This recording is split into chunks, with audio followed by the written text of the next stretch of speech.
Outside of MSU's urban planning building, it may have appeared as a dull scene, but inside were passionate apparel and textile design students like Katherine Johnson, who can journey the building from sunup to sundown to share an unconditional love for design and fashion. It's a wide spread of different things that I focus on, but I just focus on people who aren't being treated fairly. As Katie uses her art and talent to become a vessel of social change for Black women, Sophia McCall had a similar mission with environmental sustainability.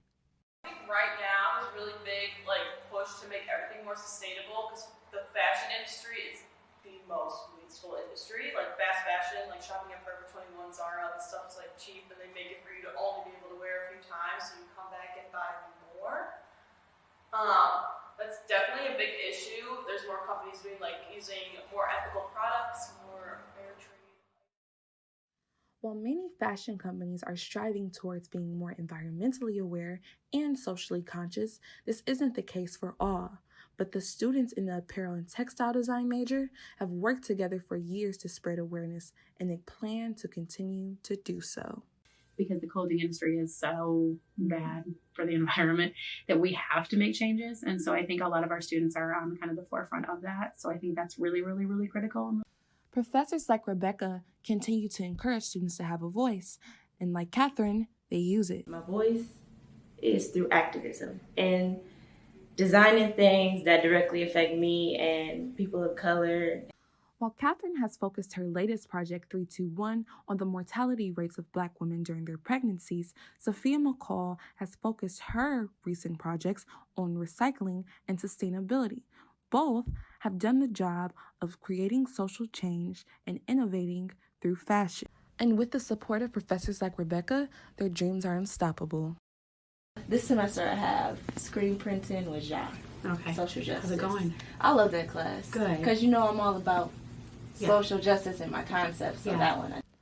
With the graduating seniors like Sophia and Katherine leaving a huge imprint in the ATD department, they are giving future students the courage to use their voice. With this, the future apparel and textile design students will continue to shine bright and be the change they want to see. Outside the Meridian Township Service Center, where building hours say 7:30 a.m. to 4:30 p.m. Monday through Friday, community residents are inside learning how to impact their environment for the better.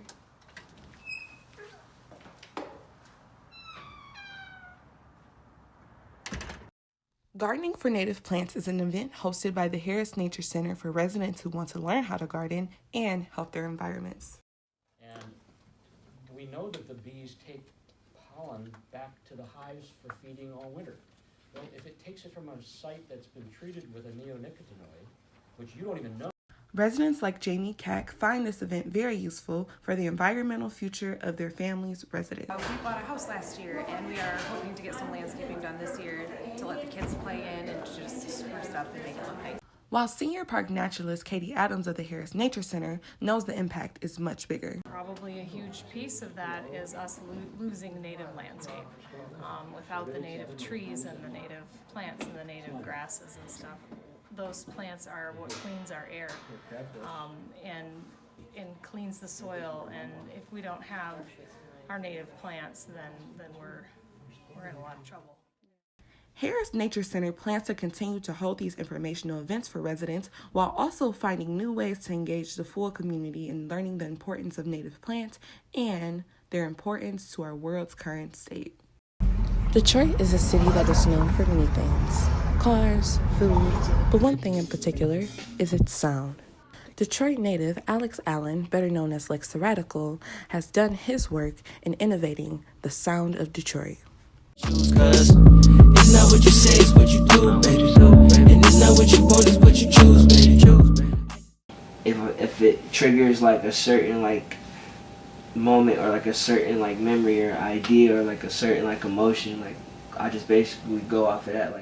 Alex Allen, a graduate of Columbia College in Chicago, has worked on his craft between both Detroit and Chicago, performing in showcases, producing music, and influencing his community around him in every capacity he can. Say over the past 3-4 years, It's been a lot of stuff that like I've learned just as an individual and like trying to grow as a person, as an artist. Yeah. So really trying to like reflect that like in the music is like the main thing for me.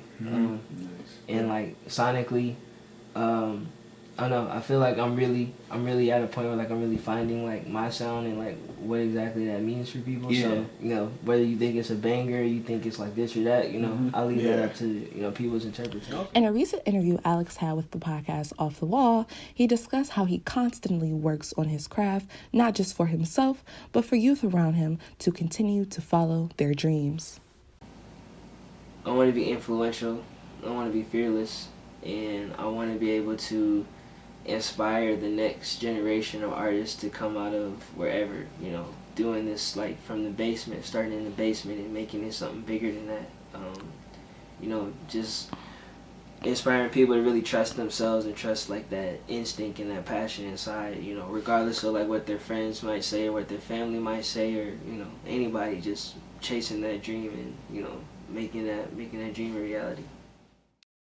Guns, a topic in our country that has different views and opinions. And The Gun Show, a nonpartisan one-woman play starring Michigan State student Jayla Jackson, takes the discussion further. Endless One, the Michigan Coalition to Prevent Gun Violence, has teamed up to take The Gun Show on the road for all. I like that it's number one personal, because you have to connect people to personal stories, and I think once you have a playwright telling stories then and talkbacks afterwards, other people can share their stories. So I think that's number one. And number two is the fact that it's very balanced and doesn't provide any opinion or answers. It's not telling you what to think, but it's saying we need to talk about these things. And I think it's so well written to be, a person who, like most of us, struggle with what we think we should be doing about guns. The Gun Show continues to have an enormous effect on the lives of those who go see the play and is starting discussions across Michigan, and actress Jayla Jackson is happy to hear about that. It feels good. It's honestly incredible. There are still times where I go to different cities or I'll get done with the show and I'll look around at the people who are like clapping or people who are just in love with the show, and it's still unbelievable sometimes because I've never done something like this, and it's amazing to see that I'm doing something that I love and other people love it as well. I want to take everyone's guns away, but I sure wish I had manned up and taken his gun away. We have met the enemy, and he is us. The Gun Show will be running from now until March 19th. Entry is free with a suggested donation of $5. To learn more about attending the Gun Show, please visit the Michigan Coalition to Prevent Gun Violence's website. This is Brittany Waugh reporting from the Spartan Newsroom.